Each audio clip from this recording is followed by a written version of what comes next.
नमस्कार प्यारे दर्शकों, मैं आपका ज्योतिष मित्र आदित्य द्विवेदी स्वागत करता हूं आपके अपने YouTube चैनल नक्षत्र तक में। अगर आप अपनी कुंडली का परामर्श चाहते हैं, अपने प्रश्नों के उत्तर चाहते हैं, समस्याओं का समाधान चाहते हैं, खराब ग्रह दशाओं के उपाय जानना चाहते हैं, कुंडली मिलान करवाना चाहते हैं या किसी शुभ मुहूर्त के बारे में जानकारी लेना चाहते हैं तो आप हमारे नंबर पर हमें कॉल कर सकते हैं या व्हाट्सएप मैसेज कर सकते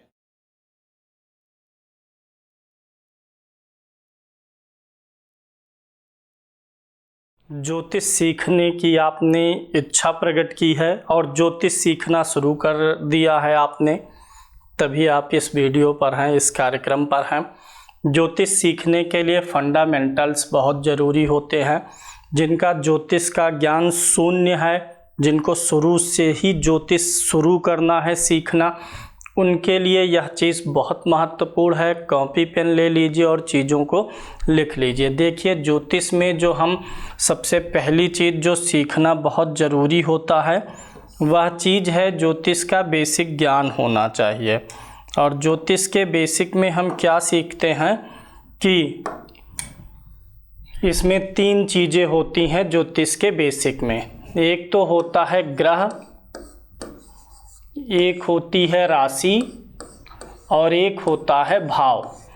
इन्हीं तीनों चीज़ों का हम जब कुंडली पे प्रेडिक्शन करते हैं, बोलते हैं, कुंडली पढ़ना सीखते हैं, तो इन्हीं तीनों चीज़ों का एक साथ प्रयोग करते हैं तो हम ज्योतिषी कहलाते हैं या हम कुंडली की विवेचना कर सकते हैं। यानी इन 3 चीज़ों को हमें सीखना है। तो मैं इन तीनों चीज़ों की प्राथमिक बातें आपको बताता हूँ। सबसे पहले मैं ग्रह को ले लेता हूँ और ग्रह जो हमारे पास हैं ये 9 ग्रह हैं। 9 ग्रहों के बारे में मैं सबसे पहले आपको बताता हूँ। यानी यहाँ पे हमारा टॉपिक है ग्रह का। ग्रहों के नाम सबसे पहले आप जानिए। हमारा जो पहला ग्रह है ये सूर्य है, लिख लीजिए, याद कर लीजिए। दूसरा ग्रह जो होगा चंद्र होगा। तीसरा ग्रह जो है मंगल है। जो दिन के वार हैं उसी के अनुसार ग्रहों का नाम बना हुआ है या ग्रहों के अनुसार दिन के वार बने हुए हैं। सूर्य, चंद्रमा, मंगल, बुध। फिर उसके बाद अगला ग्रह हमारा होगा गुरु, जिसे हम बृहस्पति भी कहते हैं। तो चाहे गुरु कहिए चाहे बृहस्पति कहिए, आप लिखिए, इस चीज़ को याद करिए। अगला ग्रह हमारा होगा शुक्र, फिर उसके बाद शनि महाराज, फिर राहु और केतु। ये 9 ग्रहों के नाम आपको याद होने चाहिए। ये 9 ग्रह हो गए, ग्रह हैं। और उसके साथ में क्या है, राशि है। ये जो ग्रह होते हैं, यही 9 ग्रह जो होते हैं, ये राशियों को रूल करते हैं, राशियों पे शासन करते हैं। यानी ये जो ग्रह हैं इनका जो घर होता है उसे राशि बोलते हैं। किसी ग्रह का राशि जो होगा, कोई राशि उसकी अपनी राशि यानी अपना घर होगा, कोई उसके मित्र का घर होगा, कोई उसके शत्रु का घर होगा। तो आप ये 9 ग्रहों को पहले जान लीजिए। फिर इसके बाद राशियां कितनी होती हैं, 12। राशियों की संख्या 12 है। ग्रह 9 है, राशि कितने हैं, 12। इन 12 राशियों के बारे में मैं आपको थोड़ा डिस्क्रिप्शन दे देता हूँ ताकि चीज़ें बेहतर ढंग से आप समझ सकें। और ये राशियों के बारे में एक बहुत ही अच्छा कॉन्सेप्ट मैं दूंगा। देखिए, 12 राशियां हैं। पहली राशि होती है मेष, और ये राशियां जो हैं ये क्रम से ही याद होनी चाहिए। दूसरी राशि जो हमारी होती है ये होती है वृष। तीसरी राशि होती है मिथुन। वृष कहिए चाहे वृषभ कहिए, दोनों एक ही चीज़ें हैं। चौथी राशि हमारी होती है कर्क। 5वीं हमारी जो राशि होती है ये सिंह है। और फिर उसके बाद कन्या राशि आती है। इसको आपको क्रम से ही याद करना है, उल्टा सीधा चाहे जैसे याद करने से काम नहीं चलेगा। तुला के बाद में अगली राशि हमारी होती है वृश्चिक। फिर उसके बाद धनु राशि, फिर मकर राशि, कुंभ और मीन। ये 12 राशियां होती हैं। इसमें सबसे इंटरेस्टिंग चीज़ आप यह जान लीजिए, ये जो 12 राशियां होती हैं ये कुंडली में कभी लिखी नहीं जाती हैं। इन 12 राशियों को आप देखेंगे कि ये कुंडली में कभी भी लिखी नहीं जाती हैं। अगर आपने कभी कुंडली देखी होगी तो कुंडली ऐसे प्रारूप जो होता है कुंडली का, मैं पहले प्रारूप बना देता हूँ। आपने कभी भी किसी भी कुंडली में मेष वृष मिथुन लिखा नहीं देखा होगा। हमेशा कुछ गिनती लिखी रहती है और ग्रह लिखे रहते हैं। जैसे 1 लिखा रहेगा, गुरु लिखा रहेगा, 4 लिखा रहेगा, 8 लिखा रहेगा, 12, 1 से 12 के बीच में गिनतियां लिखी होती हैं। कभी भी किसी भी कुंडली में मेष वृष नहीं लिखा रहता है। अब इस कॉन्सेप्ट को थोड़ा ध्यान से समझिएगा। जो हमारी मेष राशि होती है इसे हम 1 नंबर से प्रदर्शित करते हैं। यानी किसी भी कुंडली में जहाँ कहीं भी 1 नंबर लिखा होगा, इसका मतलब ये होगा कि वो 1 नंबर गिनती नहीं है बल्कि वो मेष राशि है। जैसे आप साइंस में पढ़ते थे, हाइड्रोजन को किससे लिखते थे? एच से, ऑक्सीजन को O से, इसी प्रकार से पोटेशियम को कैसे लिखते थे? K से। तो ऐसे ही ज्योतिष में राशियों को लिखने के बजाय उनकी क्रम संख्या लिख दी जाती है। मेष राशि की गिनती कौन सी है? 1, वृष की 2, मिथुन की 3, कर्क की 4, सिंह की 5, कन्या की 6, तुला की 7, वृश्चिक की 8, धनु की 9, मकर का 10, कुंभ का 11 और मीन का 12। यानी अगर किसी कुंडली में मान लीजिए कन्या राशि लिखना है कहीं किसी भाव में, तो कन्या लिखने के बजाय क्या लिखा जाएगा? 6 नंबर की गिनती लिखी जाएगी। और इसे आपको स्वयं ही समझना होगा कि जहाँ 6 नंबर लिखा है वो कौन सी, वह क्या है? वह कन्या राशि है। जहाँ 4 नंबर लिखा है यानी ये 4 नंबर गिनती नहीं है। जो 12 राशियां हैं उसमें से चौथे नंबर की राशि यानी 4 नंबर मतलब कर्क राशि। अब एक मैं दूसरे उदाहरण से आपको इसको और विस्तार से समझाऊंगा। आप इन राशियों को पूरे क्रम से ही याद करेंगे और यह कॉन्सेप्ट आपको समझ में आ भी गया होगा कि हम कभी भी कुंडली में जो गिनती देखते हैं वह गिनती वास्तव में राशि के लिए एक प्रकार का प्रयुक्त प्रतीक चिन्ह है। कुंडली का डायग्राम मैं आपको बनाता हूँ, इसी को कुंडली कहते हैं। उत्तर भारत में इस प्रकार से बनाई जाती है, दक्षिण भारत में दूसरे प्रकार से डायग्राम लिया जाता है। तो हम आपको उत्तर भारतीय अनुसार ही सिखाएंगे। ये होता है कुंडली का डायग्राम, इसको बोलते हैं कुंडली। कुंडली में कुल कितने घर होते हैं? 12। याद करिए, कुंडली में कितने घर होंगे? कुल 12 घर होंगे या 12 भाव होंगे। आप गिनिए। हमेशा कुंडली में याद रखिएगा पहला घर यही सबसे ऊपर वाला होता है, यहीं से हमेशा आप शुरू करेंगे। पहला घर हमेशा यही होगा, हर कुंडली में होगा। किसी की कुंडली में पहला घर ये होगा, पहला ये होगा, किसी में पहला ये होगा, ऐसा नहीं है। सब में पहला घर यही होगा। तो ये पहला घर अगर यहीं से गिनेंगे तो आपको 12 घर प्राप्त होंगे। ये पहला घर होगा, ये कुंडली का आपका दूसरा घर होगा, ये तीसरा घर होगा। क्रम वाइज से चलना है यहाँ पर भी। ये आपके कुंडली का चौथा घर होगा, ये कुंडली का 5वां घर होगा, ये कुंडली का 6ठा घर होगा, ये कुंडली के आपके 7वां घर होगा, ये आपकी कुंडली का 8वां घर होगा। आप एक डायग्राम इसके बाद बनाइए और स्वयं से प्रैक्टिस करिए और लिखिए कि कुंडली का कौन सा घर कहाँ है। ये होगा आपका 10वां घर, ये होगा 11वां भाव और ये होगा 12वां भाव। घर कहिए चाहे भाव कहिए। अब मैं संस्कृत में भी नेम बता देता हूँ नाम। इसको पहले घर को प्रथम भाव बोलते हैं या तनु भाव बोलते हैं या लग्न बोलते हैं। इसको द्वितीय भाव, तीसरे को तृतीय भाव, चतुर्थ को चौथे को चतुर्थ भाव, 5वें भाव को पंचम भाव, 6ठे भाव को षष्ठम भाव, 7वें भाव को सप्तम भाव, 8वें घर को अष्टम भाव, 9वें घर को नवम भाव, 10वें घर को दसम भाव, 11वें घर को एकादश और 12वें घर को द्वादश भाव बोलते हैं। तो ये आपको समझ में आ गया होगा। ये कुंडली के 12 घर हैं, 12 घरों का नाम मैंने बताया।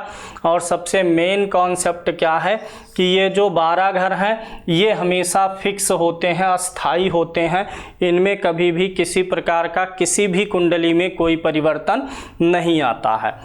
अब इसी में हम गिनतियां रख देते हैं। मान लीजिए यहाँ 1 2 3 4, आप जितनी कुंडली लेंगे उसमें अलग अलग घरों में अलग अलग गिनतियां लिखी रहेंगी, लेकिन जो भी गिनती रहेगी वह 1 से 12 के बीच की ही रहेगी, क्योंकि राशियां कितनी हैं, 12 हैं। अब इस कुंडली को देख के आपसे अगर पूछा जाए कि पहला घर कौन सा है, तो ज़्यादातर जो विद्यार्थी कंफ्यूज होते हैं वो इसी में होते हैं। उनका दिमाग तुरंत इसी बात पे जाता है जहां 1 नंबर लिखा है वो पहला घर है। बिल्कुल नहीं, पहला घर हमेशा यही होगा। ये जो गिनती लिखी गई है ये गिनती नहीं है, बल्कि क्या है, राशि है, राशियों का प्रतीक चिन्ह है। ये आपका पहला घर हुआ। ये आपका कौन सा घर है, पहला। और ये जो 10 नंबर लिखा है यानी 10वीं नंबर की राशि इस घर में है। यानी पहले घर में जो पहला घर है वहाँ पर कौन सी गिनती है, 10। और 10 मतलब क्या होता है, मकर होता है। यानी कुंडली का पहला घर यही रहेगा और इसमें राशि कौन सी है, मकर है, जैसा कि अभी मैंने पहले आपको बताया था। तो इस चीज़ का आप ख्याल रखेंगे। दूसरे घर में कौन सी गिनती है, 11। अब कोई पूछे दूसरा घर, तो आपको यहाँ नहीं जाना है कि जहाँ 2 नंबर की गिनती कुंडली में लिखी है, दूसरा घर यही होगा। 2 नंबर की गिनती मतलब दूसरी राशि। दूसरी राशि क्या है, 12 राशियों में वृष राशि है। 3 नंबर जहाँ लिखा है यानी तीसरी राशि। तीसरी राशि कौन सी राशि है, मिथुन राशि। इस कुंडली का दसम भाव कौन सा है, दसम भाव ये है, ना कि ये है जहाँ 10 नंबर लिखा है। 10 नंबर मतलब क्या हो गया, 10वीं नंबर की राशि। तो इस प्रकार से आप जान सकते हैं कि ये चौथा भाव है और चौथे भाव में पहली राशि यानी मेष राशि पड़ी हुई है। तो इस चीज़ का थोड़ा सा आप ख्याल रखेंगे। इसके अलावा ज्योतिष में हम 27 नक्षत्रों का भी प्रयोग होता है। जो अश्विनी या 27 नक्षत्र हैं उनका भी प्रयोग होगा। इसके बारे में आगे आपको डिटेल में चीज़ें मिलेंगी, नक्षत्रों के नाम सहित, उनके स्वभाव सहित। तो हम क्या देखते हैं कि जब कोई भी कुंडली होती है तो आप भाव समझ गए, उसमें कोई गिनती लिखी होगी और उसमें कोई ग्रह लिखा होगा। तो कुंडली हम देखते कैसे हैं कि जो चीज़ हमें विचार करना है, मान लीजिए हमें वाहन का विचार करना है तो हमें इसमें 3 चीज़ों की ज़रूरत पड़ेगी। वाहन का विचार करना है किसी की कुंडली में, कार का विचार करना है, घर का विचार करना है, तो सबसे पहले आपको यह देखना पड़ेगा कि घर का विचार कुंडली के किस भाव से होता है। इसके बारे में आगे आपको पूरा डिटेल मिलेगा। सबसे पहले देखेंगे कि घर का विचार किस भाव से होता है। जिस भाव से विचार होता है उस भाव में कौन सा ग्रह बैठा है, उस भाव में कौन सी राशि है, उस भाव का स्वामी कौन सा ग्रह है, ये सारी चीज़ें निकाल करके टोटल रिजल्ट निकाला जाता है। ये आपको समझ में आया होगा। इसी प्रकार से ये जो आपकी कुंडली होती है, जो सबसे मुख्य कुंडली है, उसे कौन सी कुंडली बोलते हैं, लग्न कुंडली। लग्न कुंडली के बाद 16 अन्य प्रकार की भी कुंडलियां होती हैं, जिसके बारे में जैसे जैसे कोर्स आगे बढ़ेगा, आपका एडवांस लेवल तक आप जाएंगे तो सब कुछ जानेंगे। तो पहले तो आप ये समझ लीजिए कि जो आपकी लग्न कुंडली है यही सबसे मेन है। यह सारे चीज़ों का फल लेती और देती है। लग्न कुंडली के बाद 16 प्रकार की अन्य कुंडलियां बनती हैं, जिसे खोडस वर्ग कहते हैं, जिसे खोडस वर्ग कुंडली कहा जाता है।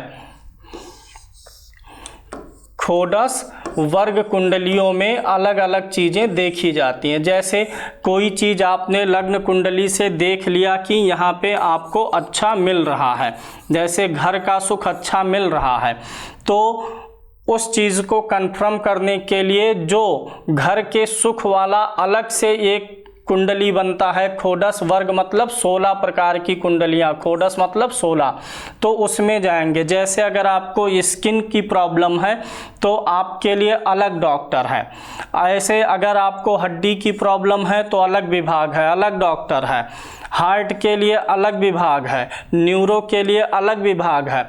ऐसे जो लग्न कुंडली से जिन चीज़ों का विचार करते हैं, जब उसके हमें डीप में जाना होता है, जैसे जो फिजिशियन है, MBBS है, वह सभी रोग देख लेता है। अगर सामान्य बीमारियां हैं सब कुछ देख के ठीक कर देगा, लेकिन जब बीमारी गंभीर होती है तो उस बीमारी के या उस चीज़ के स्पेशलिस्ट के पास में जाना होता है। जैसे फिजिक्स में PhD करेंगे तो फिजिक्स का स्पेशल टीचर हो आपको मिलेगा, ना कि जो अन्य विषय पढ़ाता है वही फिजिक्स भी पढ़ा देगा। ऐसे ही जब कोई स्पेशल चीज़ विचारनी होती है तो ये जो 16 प्रकार की कुंडलियाँ, जिसे हम वर्ग कुंडली भी बोलते हैं, उससे विचार किया जाता है। तो वर्ग कुंडलियां भी होती हैं, ये बेसिक में आपके हैं, इसे आप याद रखेंगे। तो इस कार्यक्रम का उद्देश्य 12 राशियों का नाम आपको बताया गया, 12 जो है भावों का नाम बता दिया गया और 9 ग्रहों का नाम बता दिया गया। इसे आप याद करिए। और सबसे मेन चीज़, भाव और राशि का जो आपस में सामंजस्य है उसे ध्यान में रखना है कि भाव हमेशा स्थिर होगा, ना कि जो गिनती जहां लिखी है वो भाव है। ये आपका प्राथमिक सूत्र है। अब इसी प्रकार से आप कुछ कुंडलियां बनाइए। मैं आपको एक प्रैक्टिस का सेट दे रहा हूं, इस पे आपको खूब अच्छे से प्रैक्टिस करना है। क्या करना है आपको, आप 2-3 कुंडलियां बनाइए और उसमें आपको ये चीज़ लिखनी है। जैसे ये कुंडली मैं बना देता हूं आपके सम्मुख, यह कुंडली है, इसमें आपको यह लिखना है कि किस भाव में कौन सी राशि पड़ी हुई है और कौन सा ग्रह पड़ा हुआ है, जो बेसिक से सीख रहे हैं। 4, 5, 6, 7, 8, 9, 10, 11, 12, 1, 2, 3। यहाँ पे शुक्र है, यहाँ पे चंद्रमा है, यहाँ पे शनि है, यहाँ पे सूर्य है, यहाँ बुध है, यहाँ शुक्र है, इस भाव में गुरु है, यहाँ पर मंगल है। लगभग ऐसे सारे ग्रहों को लिख के आपको लिखना क्या है, प्रैक्टिस क्या करना है। ऐसे एक तरफ लिखिए पहला घर या पहला भाव, फिर उसके आगे लिखिए पहले भाव में कौन सी राशि है। 4 नंबर है, फिर उसको 4 लिख के इस 4 मतलब लिखिए कर्क, यानी पहले भाव में कौन सी राशि है, कर्क राशि है। फिर लिखिए कौन सा ग्रह बैठा है, शनि बैठा है। फिर ऐसे दूसरे भाव पर लिखिए दूसरा भाव, दूसरा भाव में कौन सी राशि है, 5 लिखिए। 5 मतलब क्या होता है, सिंह। 1-2 बार अगर आप ऐसे प्रैक्टिस कर देंगे तो आपको ये कभी नहीं दिमाग में आएगा कि हाँ पहला भाव जहाँ 1 नंबर लिखा है वो है। ऐसे आप प्रैक्टिस करिए और अपनी जड़ों को मजबूत करिए, ताकि बेसिक से आगे जब आप पढ़ें तो आपको चीज़ें समझ में आएँ।